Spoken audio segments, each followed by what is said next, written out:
Nyakwar mgajong dakika en 20 kod adek tok sa achiel mar okinyi kamoro moro mintiere ma en twak e chenro mar piny wagon nambaka kalore kaka piny Kenya ringo chutho kalore kod okenge mag siasa bende kalore kod chal mano mar ochumi omiyo rwako pachi kalore kod kaka piny Kenya osebedo ka ringo e chal mar piny Kenya otioronwa hele mago timachoka rede ka uchiel nono mbui mar Facebook YouTube bende nyalo luwo chenro makamano achiel kachiel okinyi makawuono nyakwar mgajwang antiere ka giwelo adek antiere gi yawuot luo ariyo gi nyadende tuoram na 100 ma bende biro bedo kwa poro godo wach kalore gi chal mar piny Kenya mokwongo arwak daktari Agnes Salome nikech aneno ka gender balance bende timbre kanyo nikech aneno ka an gi yawuot luo ariyo Salome nota ne chakna machiegni erokamano ahinya Sharon amor ka iluongo e studio amoso jona nam duto ni okweuru okinyi makawuono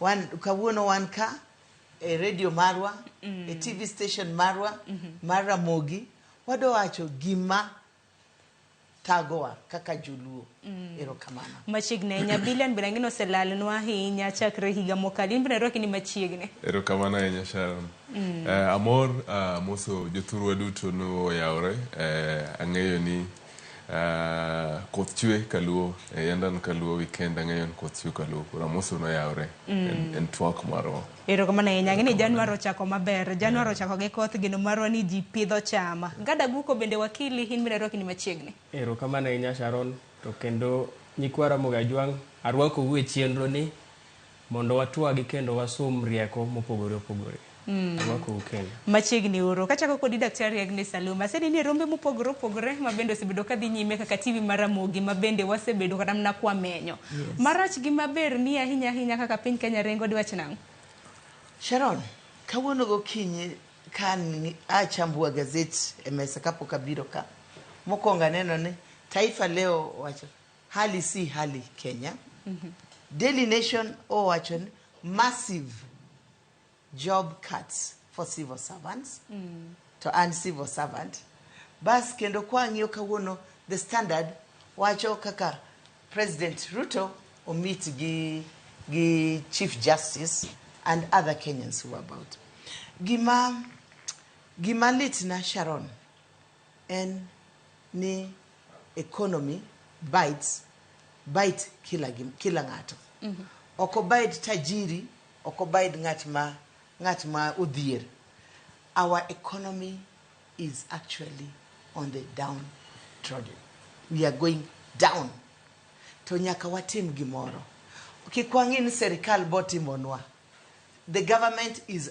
us we have to act nyaka watim gimoro lakini gima litna e chunya en ni kawang'io kaka economy is being affected one month we are being affected recently you saw the massacre of a young girl ang'o mamiyo nyathi ng'ato ringo kuom a foreigner bas ng'ada ka gweno midwa tedo sa auchiel it tells you that the economy is not only biting the upper citizen even the students in the university ntie gima timore monego wang'e e Kenya wasani yeah and we need to address that ang'eni mago duto te odhi bedo kwa losa inyanya kalure kod chal mar piny Kenya wang'eni kambi matimo nonro mano mar Infotrak bende nogolo nonro penjo mabende gisebedo ka gipenjo oganda mapacho kaendi kalure gi chal mar piny Kenya gada Aguko ka wakili maber gi marach ni kata mna kapok wachako tok makama maber onge maber ka chako gik moko richo te Kenya kama waneno kochomo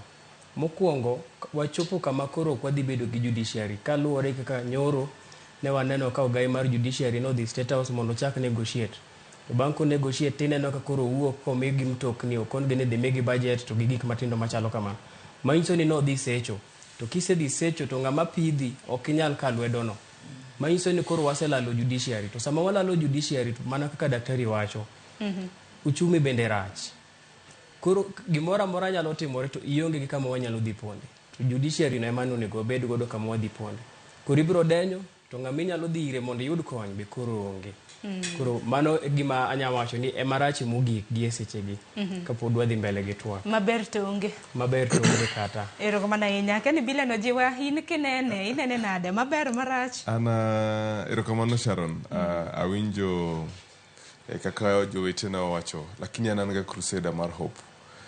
Kama wuokie Mathare, sama iwacho nji gimopogre kod hope, the next minute wabro chako neno ka ji luar wuokie grofers, luar piny, jidere. Koro an gimantiere kod manyalo wacho kawuono ni amor ni president osigabedo ka acknowledge ni gik moko ok dhi maber, to owacho ni otiyo matek mondo gik moko duog kare, but an gimanyalo wacho kawuono ni we should keep hope alive. Nkeche aseneno kan gazet abaya somo gazet makawuono, aneno kan tiere weche ma kaki wacho kaka ji adopt to ber jo Kenya en gano wangega adjust. I know it's tough, the president also acknowledge nen tough, lakini gimonyalo wacho njothruwa en ni nyaka wabedie kod hope moro matin. Hope ne momiyo wantiere kama wantiere kawuono ni. Erokamano. Emento na chak mana gi thor wach mano ma bende jatend piny Kenya noromo kod ogai mar doho Martha Koome doche manyoro, kata bed ni jotelo mopogore osebedo ka nyiso ogai mar doho mar mondo mi kik rom gi jatelo. Winjo kanyo ka gada Aguko ma bende ni wakili e pacho ka ini wacho ni chal ka gima ogai mar doho no dhisecha chak mana kodi kaka ber ma bende no neno nikech kani neno budget omed kanyo judiciary kata mana bad migao mar doho kaluore gi rom makamano bende gibro bedo ka giyudo medruok mago mag jong'ad bura 36 kendi kaluore gi in kaka wakila chak mana kodi gi kanyo.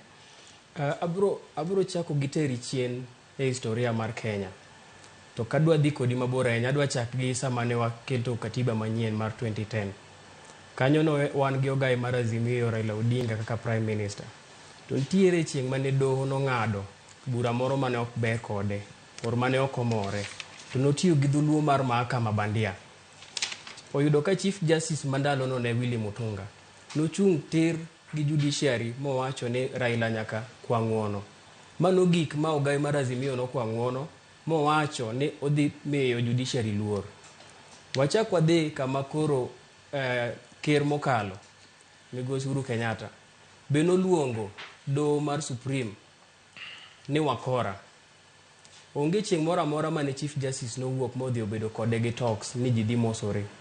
Koro wagik kama sani ka do chiwo gimoro amora or chik moro amora wacho gimoro amora madhi marach gi sirkal, to sirkal buogogi, kae to waneno ka owuok Chief Justice wuok ni odhi bedo gi talks, kae to bang' talks go tiwinjo no med gi mtokni, ochako med judges, ochako med gi budget kanyalo clarify, judiciary gi executive gi bunge giromre ki katiba. Ng'at ka ng'ato nigi kaka katiba orite. Budget en entitlement margi. Judges go en entitlement ok mar judiciary mar Martha Koome, en mar jo Kenya te. Koro onge kaka wanyalo wacho ni romo mane giromo godo no ema koro miyo ichiwo gigi. Kochiwgi to ichalo ka gimo chiwgi ka favors. Manyiso ni nok en entitlement. To magi gik ma katiba ema wacho. Koro romo no gigi konete to dhi gik ni koro wan gi judiciary monindo piny ne executive. To nyiso ni koro waonge gi judiciary. Kapok awinjo paro ma bende daktari nyalo chiwo kaluwore gi romo mar ogai mar doho gi jatend piny, we wang'iane na moko kuom dongruoge ma bende nochwal ne gi odiochieng' manyoro nyaka rom gajwang' kaluwore kod romo ma bende notime kar jot mar piny Kenya. Neno winjruok ma bende noketi. Sani koro mibadhi osebedo wich bar. Mibadhi thiro dongruok achiel kuom weche ma bende na gitwakie odiochieng' manyoro. Kopogore gi mano ne giwacho ni gibiro kedo gi mibadhi, gibiro bedo ka gitayo chenro maonge akwede kata mibadhi. Manyiso ni wach mibadhi emosebedo kata mana ka kelo to. Somo paro ewi yore mar kedo mibadhi, neno ni oganda oyudo chenro mano kako winjore. Mano winjruok ma bende noketi odiochieng' manyoro. Kopogore gi mano, bende giwacho ni gibiro bedo ka gikelo duoko bang' ndalo 30 ewi yore ma bende gibiro bedo ka gikedo gi mibadhi. Nikech wang'e ni arms ma government gin adek. Wantiere kanyo gi judiciary, executive gi legislature ma bende gibedo odiochieng' manyoro. Ka bende wang'e ni jakom biro bedo Martha Koome, gibiro bedo e bwo National Council of Administration of Justice. Mano mar ng'eyo ni okenge ma kedo gi mibadhi oketi. Neno kanyo gibiro bedo ka gicholo duoko makamano ne NCAJ. Kopogore gi mano, ne giketo winjruok ni siro chenro mar kaka doho biro bedo ka tiyo. Giwacho ne gidhi ndiko e tich jong'ad bura 25 e doho mamalo. Bende gidhi bendo ka gindiko jong'ad bura 10 e doho mar apil. bende gidhi bedo ka ginyiewo nyamburko ne doho mano ma pacho kaendi. Kopogore gi mano nyaka warom gi jwang'a bende mano koro mogik ma bende wanyalo bedo kwa neno piny owacho kod od bura biro luwo chike e yo makare. Koro nyaka warom gi jwang'a mago gin moko kuom winjruok ma bende noketi ma bende naneno kata na odiochieng' manyoro ka bende jopiny na penjo ni dibed ni romo ma kama dinokotim. Ang'o ma dino timore manyiso ni mise gi dongruoge ma kamano dina bed nok chwale e nyim od bura kata na bad migawo mar doho. Daktari Agnes Salome, anje na pachi kaluore kod romo manyoro. I am burning. Kama betie ka awang nikech. Ka Chief Justice odhi romo gi president. Ere ja LSK manyon kan. Yes, they need to be represented. Gine magi amua court cases gi. They need to, so that their voice is also listened. Group ni duto majo meet nye jinjo UDA. Wandai. Angom menyok gika wandai. Yeah, he's also a lawyer by profession. Let him be there. That to wanda ina chopo kanyo kaka nade nikech nwang'e ni nantiere 3 arms of government. Onge 3 arms of government. Governor Wairogoro and 3 arms of government. Don't any more represent governor. Council of Governors. But in the chief LSK presents who? The National Assembly, Wetangula is who? No, this was one-sided meeting. Wacha dear. It was one-sided meeting. Iyan Sharon kilunga ka nyaka wacha dir. To gik moko duto budget ni duto. Chief Justice ne onge budget mokoro the choir. No onge go. She not presented. So this is hot air. No wacho hot air. Mareni manyoro meeting manyoro ni and hot air. It's neither there or there. To corruption wa apenji. Ngato ka president mangi mamar piny wacho the courts are corrupt. Kuma corruption meaning he is part of it. He's part of it. And man koro mare poko donjo maber. Enemongeo. Nikija kuwe mama ko jakuo wadgi. To daktari kalore gi mise manochwala kan neno kanyo kata mna bang romo makamano. Wako ni adier. That thing is not necessary. Ado wacho njopiny. Mago miriambo. Aningena wacho ga wacha adier. Jio winja mago miriambo. Hot air. Neither here or there. Ngato yanyi a public. Why does ngomyo nok gilungo a public? Magi wachin koro wa room a public. Magi mo discuss a public. Gimajio meet a state house under closed doors. Who knows what they were discussing? Chani konin where housing levy or card, where mao card, kose card, tibe wa mima. Because nobody talked of what happened. Wakia. Koro Sharon, Chief Justice Martha Koome does not know her responsibility, does not know powers ma engo, or care the division between the judiciary and the executive and the legislative. She does not know. She needs to go back to school. Mondo som, teach mano mieno, perimeters, how far do you go? Kaka uwoda niyo wacho. Sharon ka uono ki miya mtoka, imiya chiemo, kinyi dayani, dongiloro dhoga, koro gimaduaro emitimo.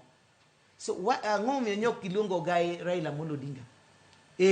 Kaber to bear. As the opposition, because the opposition was in opposition. Opposition is the voice of the common mwananchi. Maromo makamano neno negubeni luongo ngane ke chandro makamano kana nene executive, judiciary gi legislature mago 3 arms of government. Temakoni, who do they pick? Yuda, Udie. Idongeni Udie kose Uda. Koro wane jomani uluong. Ineno, when you are representing the people, and you're representing the voice of the people. Let everybody come to the table. Mane ma stress. Ero kama na nyaka lore gi romanyoro gin duto te chal ka gima na giyiere ni ntiere mibadhi nikech ka giwacho ni mibadhi mibiro bedo kikedo godo tisebedo kram na kineno kaka judiciary bende wacho ni onge mibadhi mabende go touch kanyo Billian akeni roma kama kinene gisingo mabende koro no chiwne bad migawo mar doho ka lore gi in. Mokwongo kaka a young leader gima a support no independency maro different arms of government, especially institutions. One of the institutions in Kaka Judiciary. I really support independency. But Jogi Osebedo, Okwanyal Bedon one called arms, Maga government, to kill arm TOKN. To King Yog Momi been the president Osebedo called outburst. Ma Okwanyal wondering. One gadier no a court magwa tinde jomangeng sana yok ono magilo nenen gi kes oluok siji file olal ntiere mibadhi mang'eny mantiere institutions go to sama wabet mwaloro itwa onge ng'ama osebedo ka wacho wachgi to ng'eny jogwa umia nikech mibadhi matimore kanyo president owuok obocho nitiere mibadhi mantiere institutions go ma bende kama wabetie kane wang'eyo at least wantiere kod ng'at mwang'eyo mosebedo ka nitiere kod kesi court to file mare ne nolal nade. Koro wawachuru mana gimoriere judges manyoro ndikgo cases adi mag sirkal madhi court joma ng'eny madhi konyre kod judges momedgo kod budget momedi nino en jopiny nikech jopiny ema ywak ni case mare ne nochak 2009 nyaka sani pok oyudo case pok oyudo duoko mar case no. Koro to president bende ntiere access mar agencies mamiyo information daily oyudo briefing ma security mong'eyo gima timre executive ong'eyo gima timre judiciary ong'eyo gima timre parliament. Koro bedo piny ntiere different approach mar leadership to ka wang'iyo gan kila ng'ato goyo kore ka yware thenge go kore ka yware thenge aparo no leadership mar president. I'm not holding a brief for him but holding a brief for him. Holding a brief for him. Kakaparo ni osebedo kama koro kwadwa kitero mondo water pinywa ma Kenya mbele chopo kama jibetie piny kata mani families jibet piny to jinano no how best can we serve the people nikech onge jomopogni magi jogi ibro chungne president ochungnwate judiciary ochungnwate parliament ochungnwate so the independence doesn't mean they cannot sit down bagi laws bagi neno what is next for us as a country. Ero kamano. Dibed ni ponono ni rom makama dino kotimore gada Aguko ka wakili kama loke pacho kain rom makama dino kotimore nyiso karamna ni budget mabende omedi ka bad migawo mar doho dino komedi rom makama dino kotimore nyiso ni kata mna kwan mag jong'ad bura 31 gi wiye mabende koro dibed kindike doho mopogore dino kochwal kosonan luore gi kaka ng'iye kaka chik wache gigo te onego bed ni timore. Nikech katiba o create gimiluongo ni judiciary fund. Mano katiba ma jo Kenya mano kalo. Ruto onge gi power mora kaka ker mar mede or tamore ni judiciary fund koro ok dichiw. Kata ine makinyi bedo president ok inyal tamori gin. Machegi ma jo piny no sekalo. Services ma judges momede gi di provide ok gi provide ne executive. Gi provide ne Kenyans. Issue ma Billian kelo ne cases budho. Gimomiyo case budho en nikech judges tin. Ka judge en ng'at achiel to handle cases 100 per day. Dhi check kata kawuono Milimani. Ntiere website minyalo check mine cases. Inyalo yudo ka ntiere judge ma nigi kata gi 100 cases kawuono. Ok onyal winji kawuono makinyo ndik ni judgment 100 cases to mi judgment maber. Koro magi gik mano nego bed ni osetim chon. Ok ni timo gi sani kaka favor. Magi gik mano konego bed kata ni bedo achiel kuom gik mane bedo discussed. To another gimachielo mabe adwa chaka kalo ne Billian wadwa en niya judiciary en msumeno ong'ado kodhi to ng'ado koduogo to ng'at achiel mabe noseketho judiciary ka jineno to no rule Kenya for 24 years to ndalo no nyalo go simu ne judge to kono judge ne ng'ano en ko biro kikimie kata bail so emana ne ji bedo detained to no ketho ene mano ketho judiciary momiyo ji biro gi katiba manyien katiba manyien nyaka koro sani makendo wachakwa chopo kama judiciary ochako tungni to eno wuon musumeno no duogo ng'ade nikech noko bede power motho dongo neno ko kaw lope mano kaw ga githuon to mana through court nikech koro wan gi farm judiciary koro wabed ko ng'eyo ni jok manie telo sani ginyalo intimidate judiciary to gimbe ndalogi digik gidhi wuok e telo judges magi intimidate magi dhi soyo fuku sani bibro wuok kinywa nyalo bedo kata mana gi gada Aguko kaka judge kacha to gi ng'at machielo kaka president to wabro bedo gi farm structures magik moko bro dhi maber makosa mano setim bro bedo corrected. Pero kama na nikech adwa medo gimoro gima adwa medo en iwacho wach mar Chief Justice Koome. Adwa kwayo the same president I expected him to say sorry. No wacho ni sani en okoboliu court donge no wacho public domain. To nyoro nyu neno ka governor mar Nakuru otimo oka hospital githuon no obeying court orders. I expected him to mention to Martha Koome mage nyinge judges maseyudo makorap donge nyathi ma wuoyi ne wachone oyudo ga information dako yudi information mo wachone ma instead of increasing let us sack this wadwan mondo wachak inquiry mondo wane mage judges makorap nikech kiwacho gimoro nyaki bed gi script miwacho nyaki bed gi information miwacho kor ok ne en nyal hodia ni judges are corrupt ng'ato anyalo ga wacho ni Sharon ode wang to odi ok wang dong jalup jatend piny no set lungo nyaka chiel kum jang'ad bura ma ben wacho ni ponge mibade yes ato dak mano notimo mibade nikech nong'ado case not in his favor neno ben wacho notero neno wacho nokotero nyaka koro romo kamano timre tango momiyo nokotero because he has no evidence wacho ni romo rito twake mago muriambo those are neither here nor there Sharon adiera mar Nyasaye kaka wuona wacho ni judges are corrupt the first thing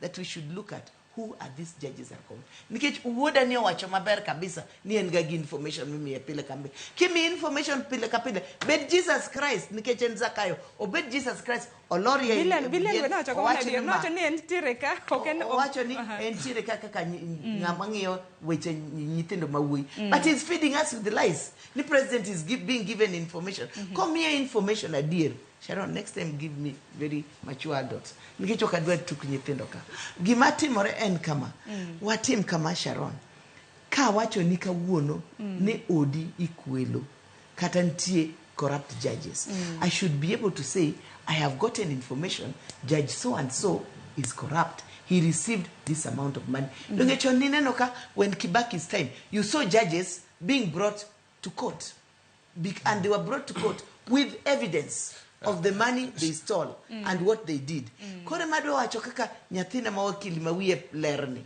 owacho niya wuoyi mwaneno ni is following the same script mane wuoyi moro morurulwago 24 years kise kao judges miket chief justice miket mfuki kinyobogocho chief justice mokon court ni king case ne die court I don't want that judge to be I want the ones that I have appointed to be the ones to hear that case check that light mark my words an giduoko mokwongo abenda dwaro mondo daktario ogomos au kago mos mai wagoga matek adwaro mondo daktari adwaro na penje ariyo aparo ni osenoneno achiel kuom judges manene Sonko expose kanene expose kaka nene judge no nene extote I hope neno that is one of the examples mar mibadhi mantiere mantiere to okwa expect president ni mondo kiny kawuono ochung kod list ne judge ochieng in code corruption judge ngane okwan code corruption tiere gimiluongo ni doctor in that meeting he could have told the chief justice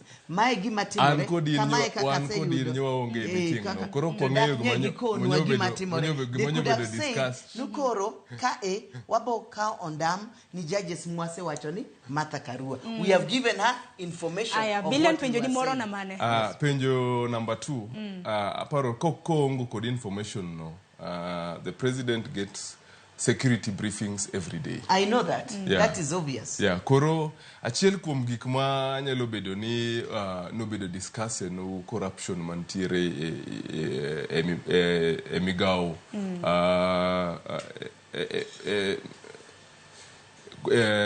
judiciary to samanyineno kama Martha Koome bet piny kod president wasebedo kwacho ni nitiere judiciary fund king'iyo maber ok nene judiciary fund no tuon judiciary the judiciary fund in fact the budget mar judiciary no bedo increased this time but seche moko inyalo ga bet piny kod budget mari to king'iyo tiyudo kan tiere buche makrom mane maporo ntie manyo bedo supplemented samanyo gi bet piny koro wadwaro mana mondo samanyo jogo bet piny tiere arms of government to arms of government with due respect maru honorable Raila Amolo Odinga achiel kuom gimotimen tete en jopiny but samanyo ji bet piny ok expect ni samora mora ma itimo meeting mar jotelo to nikech honorable Raila Amolo Odinga en opposition leader nego bedie onyalo bedo kod duol but sama jogi obet piny magi jok momiteko Ang'ino gai mar Azimio en achiel kuom jotelo mabende osebedo ka seyo romo mano mar jatend piny kanyakla kod gai mar doho kata bed na gi romo odiochieng' manyoro mane kar jot mar jatend piny mano buore Nairobi ka. Wawinja nena nikech wang'eni gai mar Azimio bende nitiere gwenge mago makadho wadh nam chumbi, nitiere gwenge mag Lamu bende manolose ka bende wacho nokwedo romo mano mar gai mar doho Martha Koome gi jatend piny Kenya William Ruto. Wawinja ne kanoloso odiochieng' manyoro kane nitiere e gwenge mag Lamu. This, in our view, is an irresponsible move. If there is supposed to be a dialogue, this dialogue should be held in a neutral place. State House is the head of the executive, the seat of the executive. That's where the president will decide. If there's going to be a dialogue over issues of governance, any encouragement should be held in a neutral ground. But this means that the judiciary itself is being compromised by the executive. The judiciary is being held hostage by the executive. And we've seen this before. We saw it happen under the rule of Mr. Moi. And we have tried to caution the current Chief Justice not to go to bed with the executive. This is an unfortunate, and we hope that the rest of members of the judiciary are not going to be compromised. We want the judges to remain firm and do their work in accordance with the law and the constitution of our country. Nyakorom gajuang gini roma bende jatend duond bura mano mar odikaram na jatend kweth mar Azimio Odinga na wacho ni romo makamano mabendo gai mar doho Martha Koome notimo gi jatend piny Kenya en mar mimo bad migao mar doho. Bende winjo kanyo ka bende wacho ni romo mabende koro tim State House nang men ne giyudo neutral grounds. Akani neutral grounds kalure gi wakili ni nene ni en mane to karam na romo mar bad migao mabende jatend kweth mar Azimio wacho ni en mar mimo bad migao mar doho. En wach misiro. En wach ayie gi gima jatend migao ogai mar Azimio wacho nikech kata king'iyo nitiere gimiluongo ni stakeholders. Romo cha ka ni wache kaka idwa ng'i judiciary mondo deliver justice ne Kenyans. No ken mondo gin ji ariyo giwinjre gibed osiep. En mar delivery to Kenyans. Koro nitiere jomiluongo ni stakeholders. Emomiyo kata king'iyo iluongo ni Judicial Service Commission monego bed ni ema in charge of justice to Kenyans. Ntie composition ne kako keti. Yudo ka Attorney General ni kacha to represent president. Ntiere ngama represent civil service. Ntiere ngama represent nyaka raia iye kacha. Ntiere joma represent judges. Ntiere joma represent magistrate e Judicial Service Commission. Manyiso ni sama Judicial Service Commission obedo piny to president chalo ka gima en represented, judiciary represented, joma tiyo ne sirkal represented, joma raia bende represented. Mondo ng'at ka to koro chiwo challenges ne. To mae kaka notime, LSK main stakeholder onge. LSK onge. LSK bende inyalo paro Eric Theuri bende nosekwedo romo mar ogai mar doho gi jatend piny. En be nosekwero nikech mano en romo mar individual interest. Koro LSK nonego bedi represented, nonego bedi gi ng'ato bende ma represent raia. Mamano kaber ne nyalo bedo ogai mar Azimio Raila Odinga nikech en ema gi interest mar the second largest number mar Kenyans. Koro kokaw meeting to ket State House to ket mana group moro mar ji ma bende king'iyo gi to ng'ama maybe wakia ni to kuche nogo kanye en mana Martha Koome no kende. Jok modong ka wang'e teku mane gigoe kura. Maiso ni ji odhi obedo piny mondo gidhir interest gi mondo gichak tiyo gi judiciary kaka gidwaro. Koro nonego bed ni romo ni inyalo kawe kuponi ne en mar loso judiciary. Romo ni ne wanyalo bedo godo office JSC kata mane Supreme Court. To jite ma stakeholders mar justice nikech raia be ma court serve mondo no bed represented. Don koro ose ne gisero mikar jot mar jatend piny Kenya singo bende gisechwalo. Koro we warita na singo ponono ni jong'ad bura ibro bed ka indiko kata oyo bende wang'ene na kapono nyamburko mabende no singnu mane bad migao mar do ibro bed kichiwonu kata oyo ang'eni kaka TV mar Ramogi Nyakorom Gajuang wabiro bedo wang'i gi iti mar neno kapono ni singo makamano ibro bed ka ichwalo. Kopogore gi mano ang'eni Daktari Agnes Salome kano chako twak ni loso kaluwore kod chal mar ochumi miwacho ni tek miwuoro tadiera chal mar ochumi Nyakorom Gajuang thung'o oganda ma pacho kaendi mano kaluwore kod nonro mabende kambi matimo nonro mar Infotrak nochiwo odiochieng' manyoro. Wanya na sigana mabende nyawadwa George Bati noloso nwa bang'e awinjo na pach welo mabende antiere godo. E duoko mar nonro moyango ni pek mar ngima pod odi oganda jo Kenya kata malo 73 gwonyore gi pado. Infotrak okoni pek mar ngima sani ochuno ji mondo many tije masanja kamoko bende tiyo odiechieng' gotieno eka giyud kaka ginyalo keto chiemo e mesa. So there are those that are now working daytime, you're working at night, or you're doing something beside what you're employed to do. If it's a side hustle that can only bring a coin, an extra coin to your pocket so that you can cope with the situation. Most men are the ones, 47%, are seeking additional employment. Infotrak okoni pek mar ngima omiyo sani oganda ni kod dang' ni mag paro ka jomoko bende olokore kendo bedo mana mager nikech yuto moduono. It has led to stress and anxiety. 48% of Kenyans are now reporting they're very stressed and they're anxious. They don't know what would happen next. Then, of course, there's the 32% who've said it has caused strain on personal relationship. Watu ni wakali too.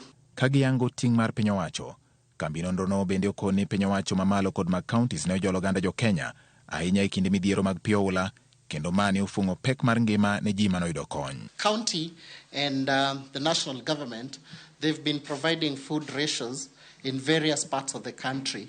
Mostly during the floods affected several regions, and the government came handy in terms of providing food rations. Infotrak okoni jo Kenya ni kod luoro ni onge mar tije dhi medore ka omenda mapacho ka bende dhi medo bedo mayomyom kopim kod dola ma piny Amerika, gino manyalo medo nengo mag mwandu. Unemployment will definitely increase. The dollar exchange rates against Kenya shillings would increase. We've witnessed this. And of course, 51%, as of the time we were doing this survey, thought the cost of energy would increase. Kata obedo ni piny owacho medo singo fungruok mar ngima kod chuogo thuolo mag tije, duoko mar nonro mar Infotrak ewi chal mar ochumi ma Thurka onyiso ni jo Kenya nyaka med mana tweyo kanda. Nyakwaro mgajwang' nyakwa tuwe manokanda iwinjo kanyo ni onge mar tije nyalo kata mna medo neno e kinde thuolo mabiro ka bende winjo ni kwana tamalo 73 kaluwore kod nonro mar Infotrak en ni oganda mapacho kende kwana tamalo 73 odak gi chano. Wach machielo ma bende Infotrak nomulen pek mar ngima bende wang'e ni nengo mar nyiewo dola sani kipimo gi siling mapacho ka bende osebedo mayomyom. Sani ang'iyo kata ni dola inyiewe nengo mar pesa di dola achiel sani okiny masana ang'iyo kata na forex trade ka inyiewe nengo mar 162.52 manyiso ni dola sani ki round off en 163. Daktari Salome awinja na pachi kaluwore kod nonro mar Infotrak kaluwore gi pek mar ngima. Erokamano Sharon, nyoro nya sendiko sama nya prepare monda be a studio as a researcher.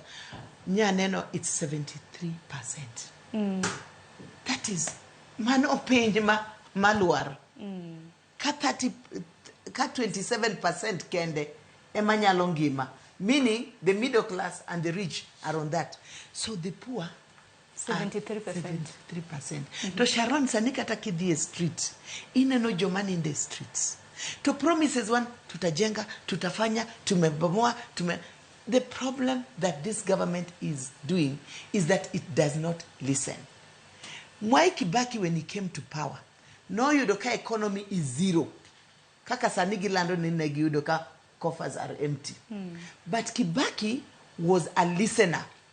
No bet pengi economists moko nene baba tim kama medjio Sara Martin ineno ki medam Sara kata kigolo taxes kuma abu bet maber nikech ntie gimo obedo increased a salary mara gimar timore sani ni msachi matin no emidwa kao SHF 2.75% pare ikao kanyo NSSF osebedo increased IMF wachon government tighten. IMF is not interested in Kenyans. IMF is interested mondo waduok gop gima wantiere. Neneno medruok mar gope mabendo abiro bedo kwa chulo siling billion 800 gi wiye. Parie. Koro in pare ja Kenya chielni.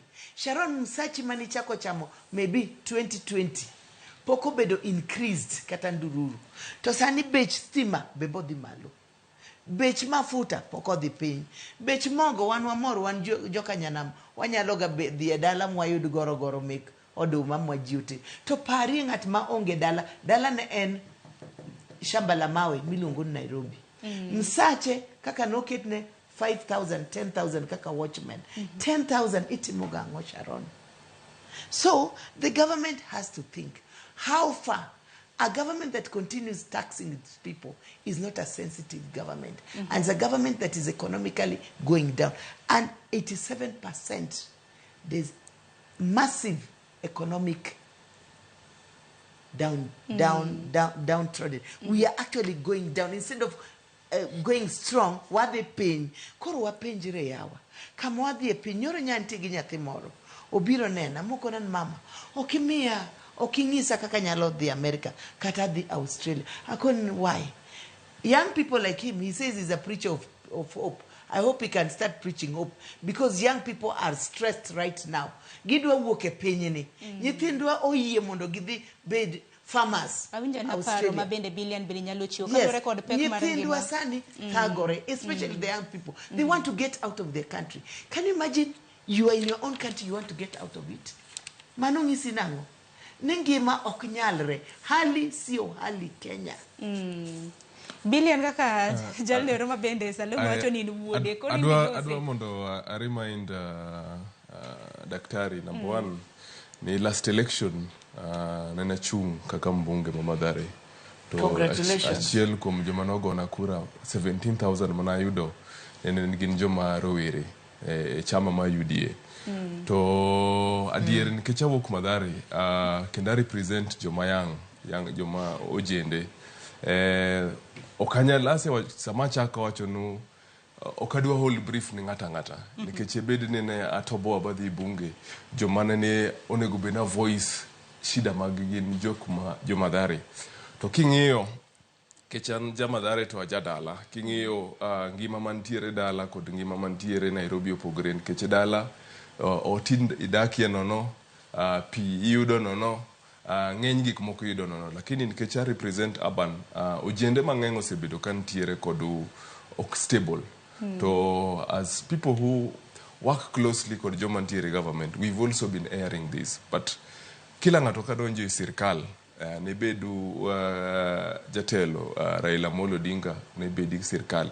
Kila ng'ato ntiere kod plans mage. To kila ng'ato ntiere kod projection mage. To wasebedo ka winjo ka president wacho ni kutakuwa na storm before gik moko bed maber. Koro kaka chako ka wacho ni an advocate maru hope. Oka achiu hope kende. Achiu hope kod I provide alternatives to my people. Mathare through my organization, through partnerships. Kende koso kramna rowere kramna e piny Kenya nikech inteko ronge machal ka gimo thungo wate. Gini thungo wate lakini seche moko wapenjre no before you ask the government nikech ochako wacho ni before you ask the government what can the government do for me, tibendi penjri won what can I do for myself and what can I do for my people without even needing the government. Ntiere national government, to ntiere county government. So ntiere positions, to ntiere gik manyalo bedo tim. Sani ipidho siaya marwa governor Orengo osekito chenro mar pidho rech. Koro jende mang'eny osechako ng'iyo alternatives. So before samwa preach mwagoyo sirkal to wabayo wach to waluongo ji nyinge mopogore opogore bende wang'iyen at your personal level. What are you doing to provide an alternative? Nikech goye koko gowacho no kaka kwa goye to we are not providing alternatives. We are not helping our people because seche dhi ndalo dhi gima wanyalo timo maber sama wagoyo government to bende we provide alternatives. Nikech providing alternatives bende nyalo penjo ni lwasi mar ohala to chalo nade joket mwandu gin kanye nikech karamna kinyo karamna lwasi mar ohala inano karamna kwan mathoth mag mwandu ma Kenya yudo wagole pinje maoko mimene neno karamna dola okinyi makawuono ken 162 manyiso ni ok wanyal loso mwandu mathoth e pachoka. Kopogore gi mano bende walose kaluore kod pek mar ngima. Wang'e osuru ma ojabedi kimedo kinde ka kinde sani koro walose new rates kata mana kwana tamalo manyiena mago mago suru mar NSSF. Shift cha bende no kana court of appeal bende no sacho ni koro oyiene kaka chik manyiso ni chakre dwe mabiro ibro bed king'ado kwana tamalo 2.75 e osuru medo salary en mana chiel kaka daktari na wacho akeni kaka rawerin bende wakile gada Aguko anja na paro mabendi chiwo kaluore kod pek mar ngima dibendi fungruok nyalo nene kinde thuolo mabiro kaka Billian bende wacho ni geno bende ber geno ka nitiere bende ber to kinde thuolo mabiro biro bedo machal nade geno to ber kaka Billian wacho en mana ni geno no en mana inyalo mana bedo gi geno kaluore kaka ineno ka gik moko dhi to kineno ka pile pile gik moko dhi mana marach to onge geno minyalo bedogo king'iyo statistics ma InfoTrack no golonwa ka nitiere gimoro achiel maparo ni ok gifwenyo kanyo gichiwo ne ande ne gini ohit sana joma gichakore 18 nyaka 26 kasto chako hit 55 and above nitiere age bracket maweyo diere kae mawacho ni ok obedo hit ahinya to gima ubro realize any age bracket modong kae ma ediere kae between 26 nyaka 55 gine ma between 18 and 26 tegemeagi to gi 55 and above tegemeagi nikech 55 and above is a retire 18 to 26 in school imanyo tich koro jogi gigi kama gin be gini oppress gi emomiyo effect bedo felt ne these other two groups kore momi ineno kata ka is it last week mane nitire jaduong' ma 75 years old mano commit suicide Kirinyaga idhier nono gima nyalo miyo jaduong' maromo kamano tim gima kamano tiyudo ni samoro ok oyud support to gimomiyo ok oyud support en nikech joma nie iga madiere kae ni pesa tema giyudo ma seche ma imbotere nyathine school gine ma embe koro dwa ni mondo family ne odhi kamoro e gima timore kae kendo kichake neno that same report ineno ni only 5% mar Kenyans emodak comfortably mang'eyo chiemo to ninda maber ma onge makosa manyiso ni ji atamalo 95 sandore ok mor koro king'iyo gimonego bed ni watimo ikompare sirkandni to gi mar Mwai Kibaki ibro yudo ni Mwai Kibaki kanodonjo in 1 or 2 years GDP mar Kenya noidho gi atamalo 6 to gima Mwai Kibaki notimo mopogore gima en Ruto ker masani gimotemo timo en ni odwano med tax ne ji to samo medi tax yudo ni komedo tax ne employees kane an gi employees abich to med gi tax gini ambe reflect na kaka wuono ala nikech ambe koro nyaka gol mo ichulne gi osuru nikech koro nyaka chulne gi osuru koro mondo me amba cushion myself mondo amba med bede wala kane gina beach adhi golo ji 2 to dong 3 to ji 2 go gin kise lose tich chandruok dhi neno ne familias to gi jok mane gi support to ker Kibaki gima en notimo no reduce taxes ne kemni to goala koro samo reduce tax ne kambi goala to kambi goala ji mang'eny ne bedo gi that motive mar yawo wala kendo oandi no be yudo ka i-maintain to sami maintain modhi maber no timedo employee e kaka ji noyudo tich e kaka economy be noyudo to manene diere kwana tamalo 77 gada mabende ni wacho nikech InfoTrack wacho ni jok ma wacho ni pek mar ngima iwacho ni e kinde higni 18 gi 26 gi jogo eko mabende to wacho ni hikgi oniang higni 55 kadhi malo kwana tamalo 77 margi wacho ni pek mar ngima othungo gi daktari bende wang'ie gwenge mabende pek mar ngima iwacho ni ongirore ahinya gwenge mag Northeastern kwana tamalo 78 gwenge mag Coast kata mna kadhodh nam chumbi kwana tamalo 76 Central mago gwenge mag Masawa kwana tamalo 74 Rift Valley hoho mar Okak kwana tamalo 73 mago ganda mabende wacho ni pek mar ngima oketo gi kagi kacha to Sharon ineno magi duto at least Nyanza pok oketie kanyo nikech wan godo ma wan gi bando Rift Valley which was the food basket pinjiri na ngoma timore koro adwa duoki chien adwa duoki ni even the demand for export for Kenya products has gone down why because our shilling is yom gini duto adwa kono wuodani ni owacho maber ni wang'is kaka wakonyo serikal an nyocha akonyo nyithindo 7 kende chulo school fees sani akonyo nyithindo di 12 Antie 25 women who are prostitutes that I'm helping. Every week, I give them 4,000. wakonyore. Koro in pari okanyal timo kamano pile ka pile nikech msachacha benadwaro mondo med okomedore. To kaka nyathi ma wuoyi ni owacho, a lot of companies nikech taxes ohinyogi, they are giringo Kenya.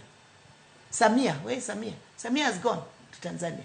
Other people are leaving this country in case they can't make it. They can't make ends meet. Koro, ineno counties mawajia. Gine magi kelo nwaga gik moko kwa Somali. Ineno coast.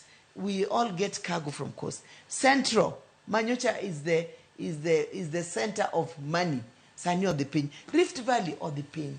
Kajo Giduto or the pain. We will all be affected. Nkech gima affect another Kenyan somewhere is affecting me. Is affecting me. To nyaka wabed piny, nyaka president oyie mondo bed piny, luongo dialogue. Onego luong dialogue economist. Ma kong'iyo ma wa uda mo oa ginene oa azimio. Obed kod gi piny. Okoni jo kama gini hinya. Wanyalo timo nang'o. You can't defend on few people who cannot tell the king that the king is naked. Yes, and get advisors mochu. Lakini sache moko advisors niko neno kaka character mari. Nyalo chana okadwa ketho tija. Nikech kila ng'ato different tije. To bedie gi joma bokoni adiera kaka adiera ntie mondo kichoko parono. Iwacho koro adier wang'ie. Owacho massive corruption. Massive corruption is also in ministry. Is also in tendering. Do we have systems in place? Has Owalo, who is in the digital platform, been able to put systems in place that can check corruption in these companies? Why you do ghost workers? How do those ghost workers come in? Magopoko address. Who is bringing them in?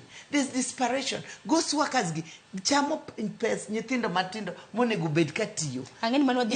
So we need to look at that. Aneno kata imbedhi tabe adwaringo kamoro. Sani kakinena kae. Adhika children who were pregnant, Manoriembe school. We started a school for them. Today I'm meeting the ambassadors' wives of the European Union. Mondo aneka konyalo konyo nyithindo.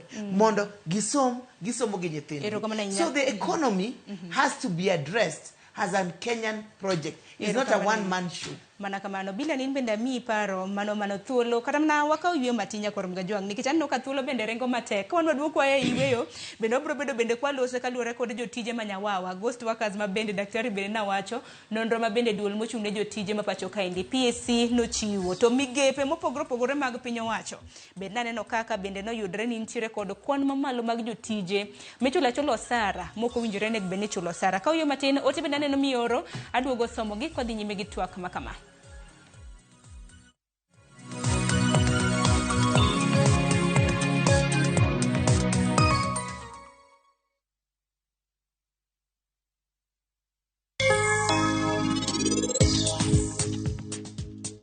Anakia kata ka bantoni ohera kata ka eno ko ohera. Kaponi en ohera to en obobuonjo. To maher kroko gona simu. To nyisa ni kadhi kuro tadhi kamoro achiel kodi. An bende gi sola mondo abi e odno. Ine timango? Dana, ne gima tugogo. Manango? Gina yudo kibeti mari nyoro.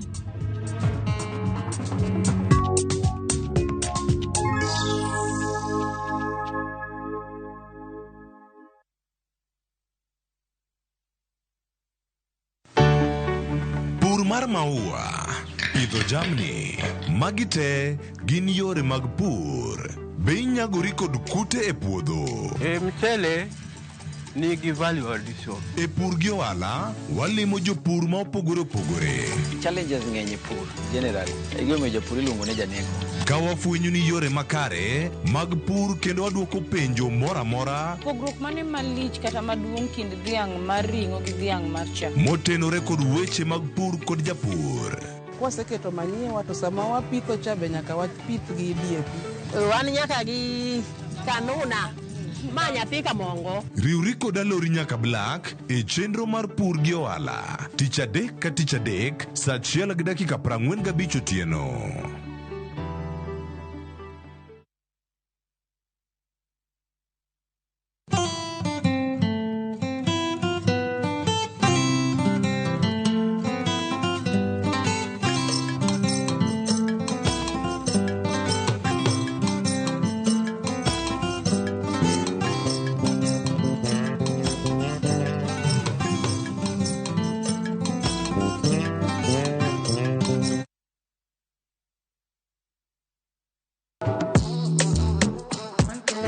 kodwa ka wapako teko mar thum mar jiwo, ting'o kod riwo ji. Pado manyien en kama ichope mondo ing'e thumbe manyien pacho ka. Mamiyo ji thuolo mar winjo duol kod weche mopogore.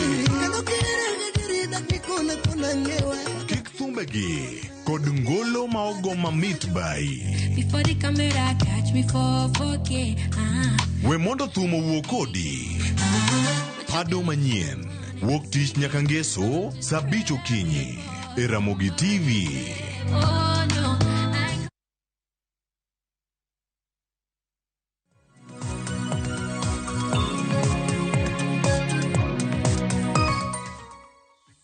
Korom gajwang dakika na paga dek tok sa ariyo mar okinyi machiegni okang' mar ariyo wadhi gi TWAK e chenro mano mar piny okinyi ma kawuono wang'iyo chal mano mar piny Kenya. Neno ote moro kanyo kinyalo mana ketna ote achiel mar mondo mi wadhi nyime gi TWAK nikech pod wantiere gi thor weche mopogore opogore manego bed ni wamula. Asomo na achiel mano mar Ruth Nyathi Ochieng'. Iwacho ni Kenya dhi marach. Jatend piny noromo gi Koome. Gima ne giwacho wakia. Judiciary sani geno onge. Bunge noseteko nyara. Arita kwe rach mokalo mibadhi oseluoro Kenya boketo diere. Gimodong' sani en chulo osuru gi ywak. Mano paro mabendo chiw kanyo gi Ruth Nyathi Ochieng'. Wacho neno kaka intiere gwenge mago mag Mathare e kaunti ma Nairobi. Kata kamano kwadhi nyime gi TWAK marwa mane chenro mar piny Nyakorom Gajwang'. Pod nyalo mana oro ote biro bedo kasomoge kwadhi nyime gi chenro makama. Waloso ndiko tendre kod nyatije manyawawa mabende migao kata mana bad migao mar piny owacho mochung' ne ndiko jotich. Mano Public Service Commission nochiwo. Sani nitiere mohe Ghost Workers kata mna jotije manyawawa 20,000 e migepe mopogore opogore e pachoka. Mosebed kichulo sara usuru mabende wakao kata mna mabende ijuogo kaka jopiny to imiyogi. Moko kuom organizations kata mna duonde bad migepe mopogore opogore mag piny owacho mabende aneno kanyo ka nitiere gi jotije manyawawa.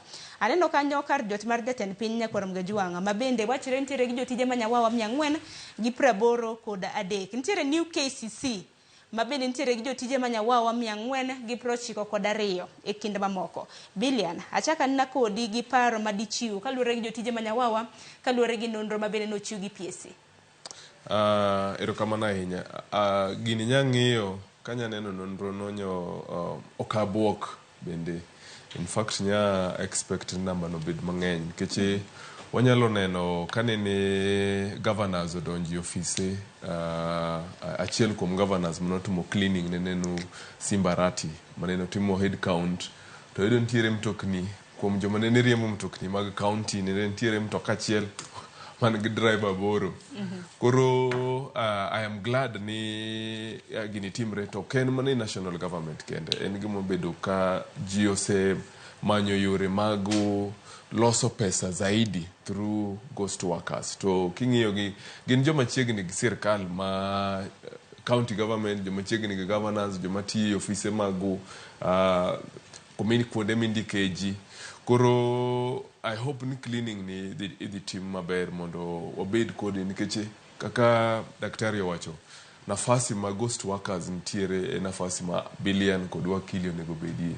To ka wasebedo nwan kod kwan mamalo maji to pesa ma iloso kod ghost workers godonji ofuko ma jomatin ma ong'ado rieko okber. To I was also surprised nentiere office mar president ma lead kod ghost workers.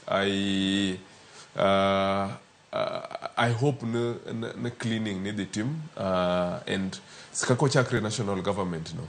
I hope ni the county government nikeche mage ma jogwa ntiere machiegni kodo. Jogwa ng'eny gi king'iyo ndiko mindiko national government percentage madonjo national government kod percentage ma counties nyalo ndiko mag jogwa counties wadonje jo mang'eny. Koro ko timo cleaning nyaki county government jogwa mang'eny ma onego bedi tije bro yudo tije. Erokamano. Nikech kata mna kapoko chope county government wacho nek bendo ochako gi malo kodhi piny nikech kiwacho ni bad migepe organizations 15 nitiere gi excess staff mago jotije mathoth mamoko kuom gi bende wachore ni ok ti nikech kisebedo jatich manyawawa nyiso ni onge kata mna tich michwalo to ichuli nikech kiwacho ni kuduonde mamoko ma bende oseidre kotenore gi weche mag mibadhi mosetimnegi nyaka lokruok mag jotelo ka KEMSA ineno kanyo kwan atamalo 115. Kopogore gi mano, National Water Harvesting and Storage Authority, nitiere State Department of Devolution, Department of Higher Education gi mamoko. Gada, awinjo na paro kotenore kod ghost workers 20,000 mantiere payroll mar piny owacho. Sharon, an gino kanyoro nasome gazet. Ne wan gi osiepe na moko mabe wakinde. Ne wakungo muoch mana gi nyiero. Nikech king'iyo ng'ama koro wacho notimo audit, ene monego bed nondiko jogi. Tiende ni ndika ni mondo arit ni dhodcha, ma ng'ata madonjo ka obed ni ang'eyo. Kasto ka kigodhiambo, tabiro ni an ang'e ni ji odonjo ka mana bich, tayudo ka gin ji 30. Maning'e nasefeli tija monego bed ni adhi dala mokwongo. To gini abro koni adier ma ibro ng'eyo mbele kama koro giwacho ni dwa gole jogi. Gini nitiere jomong'eyo nikech kaka State House ok inyal dhi midonji. Ok inyal beda payroll mar State House ma ichama msara ndalo gote ka onge jodito ma iye kanyo moketi bang' ka gisewinjore kaka gitime. Anyalo paro kinde moko Homa Bay County Government ne nigi ng'at moro mane en jatich manyawawa. Ng'ani ne en jasiaya mapok nonyono Homa Bay nyaka ne nyuole. To chamo msara higni 5. Ede kaka nochamo msara ni higni 5 to county government osichigi yudo ni samoro onge kata pesa. Nitiere jodito manokete kanyo mong'eyo kaka pogo kode pesa no. Koro sama idhi chak lweny ni udhi neno ka nitiere iluongo ni cartels madhi chako fight back. Ma kata mane public service kanyo. Samoro dek yudo ni ng'ama noche audit report no. Inyalo kata dhi riembe tich kata inyalo dhi ketne corruption scandal moro moko bi yudo retich to wachno bro lal kamano. Koro ero kama na daktari jotije manyawawa ne diwach yang. Sharon, onge jatich manyawawa. Jogo gin jomokel gi jomong'eyo.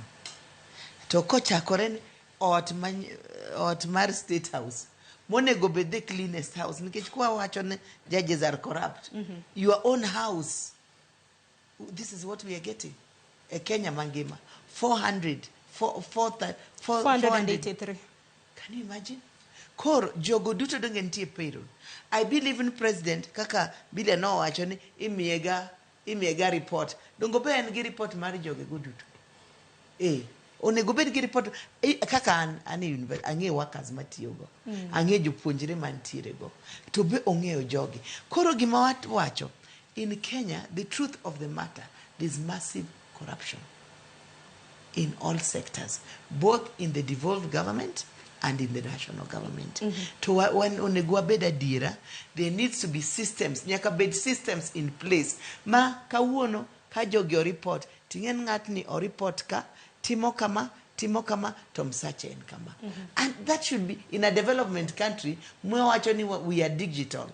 This can be done very well in the digital Koro kanyo wasenga wased jaten migawo mochung'ne weche mago mutendre kod jotije mag piny owacho koso wasenga. Sharon, sache moko anyalo chung'ni anyalo bet public service CS kata public service cabinet secretary, yes, or PS.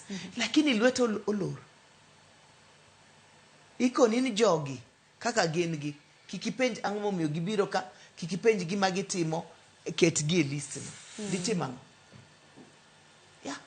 To ke wuoyo matin nyocha neno ka ng'ato nyocha wuoyo matin auditor nyocha wuoyo matin nyocha tijo dwa ruchore iomo ni case machon ipul to koro iketi kama koro kinyal. Koro ji duto oluor.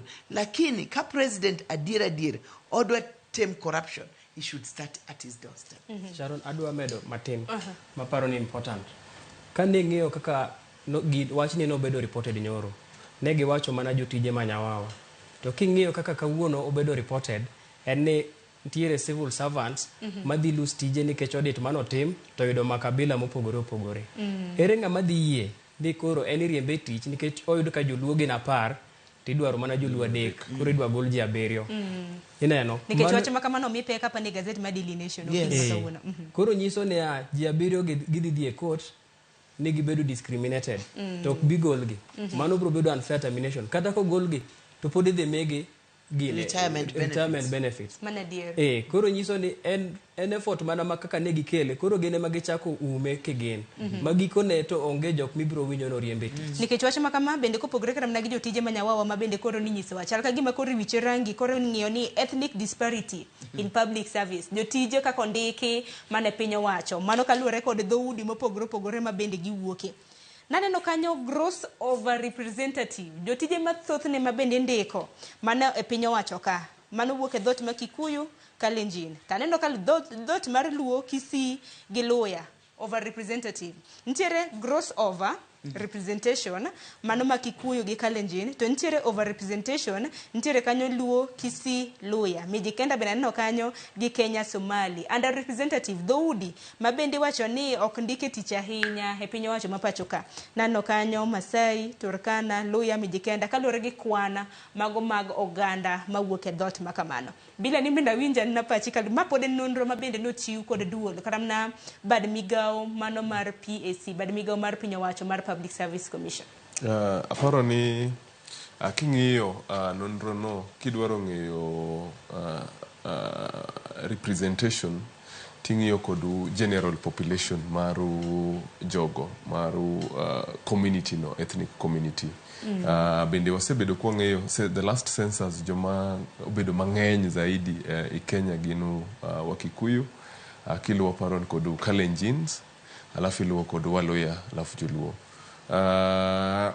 It's very good to do audits mondo wange kama ontiere nikeche mara mingi ka wabet piny ka iwacho wach mar employment ntiere jok mani wacho ga office mora midonje sani ten jacket last regime nenen office mora midonje ten mondo wa nyumba, but samotum audit no to miyo wabende wangeyo ni maybe okwantiere bigger positions kuma kokontiere, but is civil service one stakeholders job wo bedo ondik tije nekeche aseneno kigoyo no ibayo no owalo kite ibayo ni kite no ni chakro kidonje serikal joluo ok ndiki serikal jomopogre mayudo tich serikal. So I hope ni the research no bro guide the next time ka itimo kindiko jitije mag serikal, but jok mose bedo e serikal already kaka wakile wacho I don't think ne idhi riemb jitich nikech the consequences mag golo ng'ato e tich ka nikech over representation. Samone ne apply tijno ne ki apply kaka jaluo ne apply kaka ng'at mo qualify mondo bed o tijno. So it's a hard balancing inyalo yudo no tich manondiki jogo jomane ne nigi lony manyalo tiyo kanyo ne gino kuche kende. Bende paro ni kata mnegi wacho ni ghost workers ntiere mukti nikech wange ni ntiere matiyo to bende mar mondo mi wachi ni ghost workers amoro koti tichule. Sharon, ghost workers en oken ngamati. Most ghost workers gin jok mobedo piny to pesa ma onego bedo yudo bedo channeled i account mar ng'ato mong'eyo no keto ghost workers. To daktari kadok chien ntiere organizations kaka Safaricom masiyo kinyal kata ng'eyo ni ng'ano matiyo ka ng'ama tiyo kani nikech ong'eyo mna jok ma report kuome nikech organization nitiere kod bade ne nyaka Port Victoria. Kuro ntiere kaka office ma president king'iyo jok mondiko kuro are over 10,000. The president most of the time has bigger issues to deal with mar ng'iyo ng'ano mondika ka ng'ano ma ghost worker maktiga kakani. Kuro John ntiere mantiere positions mandiko ji moseng'ado rieko, so gini osebedo katimre over and over. It's not the first time ma wanene mani nikech king'iyo reflection no nyaka i county government ngisre ntiere jok mosebedo man ka gintiere positions ma ginyalo ndiko ji, ginyalo ndiko jogyo, onyalo ndiko wuode man loka, lakini yudo ga msara to msara no kudhin wuode man loka, msara no ntiere kaka yudo tiende to duogo i mani account mare. Koro ng'eny ji ntiere mo faidika sana. Koro ghost workers samwacho ghost workers ok gin jok mondik ma dhi tich pile mano ken ghost worker onego beno miye kata na ticho tiko ken kobedo considered ghost worker. But ghost workers gin jok mantiere i payroll lakini ok gidhi tich pokone giga kota kuluonge no kiluongo register to ok yude register kanyo. Kapok wadhi thoro wach moro machielo, Daktari Salome, ng'ina karamna king'iyo karamna organizations, wachre kaluwore kod nonro mano mar PSC, organization mago bad migepe mag piny owacho 502 iwacho ni they have no comprehensive human resource management. Manyiso ni kaka itayo karamna weche mag andika e tich. Don't know ka mano kwan mathoth, bende nyalo karamna geng'o. Sharon, mano kwan mathoth, which mangisowa ni our systems are not working. Our systems, our HR systems are not working. To adwa koni yathiwani. I work in the university. We have more than 10,000 students, and we know them by admission number, and the VC knows his students. So, gimadwa wacho ni CEO yoyote, click a button, you can take the interest. Kaka wasomoga messages make WhatsApp. Inyalo take mawachine to ngatni to tiyo kanye. And once in a while, you're always briefed by the HR. These are the workers we have. These are where they are. This is what they do. Koro mano, that's not, they are not here. To adwa wacho ni gik matimore new KCC, gik matimore ginene higher education is because it is all comes down to corruption and nepotism. Corruption and nepotism. Corruption and tribalism. Corruption na kurudisha mkono. Tadwa konen pesa go okudhige a different account. That money, because you're on the payroll, goes to the individual account. But they have the understanding that when you get your salary, give me 5%. And I will continue doing that for you. So the money goes to the individual accounts. I'm talking of what I've had an experience of from accounting. Yes. Koro gimadwa wacho ni gik matimore ni, what we should address as a public demand, wakao gini wang'iye. To kaka nyathi mawuoyi ni owacho ni joluo osendike tich. Luos are being employed nikech wan gi wich matiyo wasomo. Those jobs we got them on merit. To kata kong'iwa sani nikech ko wachako gokoko tipo wacho osemiu koro wadwa balance tribal. It's not about tribalism. It's not about tribe. It's not about population. Are people joginyalo timo tijini. Gin gi qualification. Nikech jomoko kaka ghost workers, moko chan ni onge kata qualification. Donge owacho maber kaka Simbarati ono timo. Oyudon gari achiel nitie gi drepadi aboro. And those people are not even having their driving licenses. Is that not true? So, Jomatiyo, we should not look at the workers who are working. We should do they have the qualifications that they need for that job? Mane penjo maduong'. Mane penjo monego wapenje. Yes. Ero kamano ahinya. Kata kamano warita neno ni ang'o ma bende ibro bed ka itimo ne jotije manyawawa gi bende ni ibro bed ka iywero register. Wadong gi dakika 5 mar mondo watiek twak makama. To ka kwatieko twak makama watieka ndai kaka siasa osebedo ka renge pacho ka nde anyenya siasa mago mag duond buche mopogoro pogoro. Wang'eni duond bura mar UDA gi mano mar Azimio, kata mana kweth mar Azimio. Kokalo mano kweth mar ODM, achni duond bura mar ODM bende osebedo ka dhi nyime gi sera mar ombulu mar timo party registration bende wang'eni grassroots elections bende osebede ka itimo. Miyo kata mano gai mar Azimio bende nitiere gwenge mago mag kadhowadh nam chumbi mano mar sero ombulu makamano. To penjo en ni dibed ni Azimio ongirore kosa Azimio barore nikech nitiere moko kuom oganda ma bende wacho ni nitiere pogruok ei Azimio. Wach mabende jatend kata mna ugai mar Azimio wacho ni onge pogruok mora mora. Wawinj kaka nolose gwenge mag Lamu kwatieko chenro makama.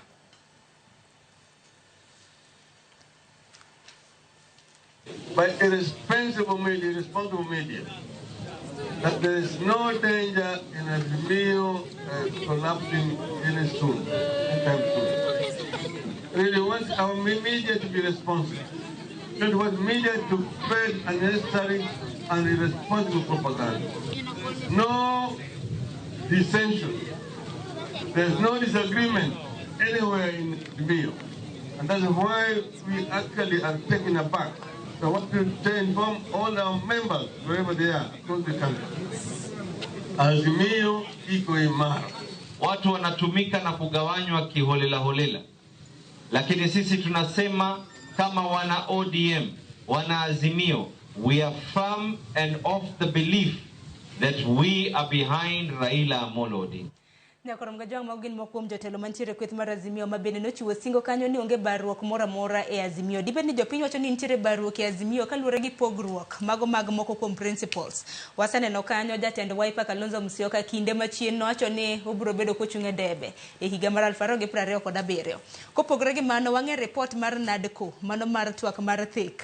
Waneno kanyo ka jatend DAPK Eugene Wamalwa, jatend Badona Kenya bende Martha Karua bende nopogre paro. Wang'eni Azimio bende nitiere gi romo mar adhai chieng' tich ang'wen mano mar jumani mano e kar jot mar Bomas of Kenya mar mondo mi gilos odgi. Gada awinjo na pachi kotenre kod mano gi wachni mogik. King'iyo historia mar jakom Raila Odinga ibiro fwenyo ni nitiere kaka otimo ga siasa ne. Obedo ga gi partners sama ji ni election to ka ji otieko election ka ji rito machielo tiyudo ga ka ng'at ka ng'ato dhi mondo strengthen party ne monde ka ji duogi ma gima notimo gi Mudavadi gini en gima osetimo gi Kalonzo ng'at ka ng'ato dhi to kata mana Kalonzo ma ok yango ne lando no dhi chung president ose lande ding'eny to gikone to ji duogo winjore to lande kamano en mana mondo omiyo strengthen coalition mondo koro ka coalition dhi bedo gi candidate to dhi bedo gi candidate motegno ma ok ochuno ni nyaka ang' Raila ma mondo yier to ng'wech mar Raila ne ringo sani ni ok en gima ochakore kawuono ma ji chako wacho ni koro otemo mondo oyud route ne ma gima nochako timo gimoro November kochake gi Homa Bay nodhi Siaya osedhi Vihiga odhi Bungoma sani ne en Kilifi kaeto kendo koro en Lamu ma gima osebedo kotimo as a party otemo strengthen party ne kose strengthen party ne to ji duogo bedo piny to ji winjore koro ano kane gimoro amora manyalo miyo ng'ato wach ni Azimio opogore onge do samoro gwacho ni kaluwore gi principles mago mag Azimio gisebedo ka gintiere gi gwenyruok mar paro. Gwenyruok mar paro en gima kawaida e siasa. Ng'at ka ng'ato nyaka bed gi pache on every single issue. Ok ochuno ni ka ji nie coalition achiel to un gi issues apar nyaka winjru apar go te. Apar go ng'ato dhi kawo stand e ochiko to ng'ama chielo dhi mana kawo stand e auchiel to as long as ni pod gi feel ni gin gi the common move to pod gin agina pamoja. Koro gwenyruok e paro en gima kawaida. Wachni mogik watieko dibedang'.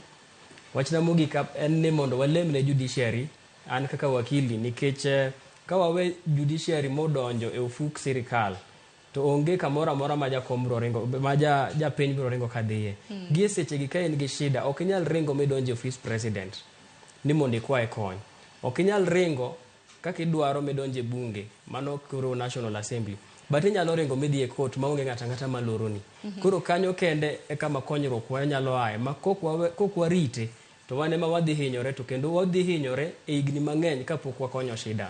Erokamano ahinya. Lakini Billian Ojiwa ini nene yo machal nade. Bende nitiere pogruok e Azimio koso Azimio ngirore nikech kata ka nisomo gazeto achiel kuom gazeto kiny makawuono bende napenjo ni moko kuom jotelo manwa nene Azimio kata mana mawuok e hoho mar Okak mano Rift Valley gin kanye Gidon Moi gin ne kanye.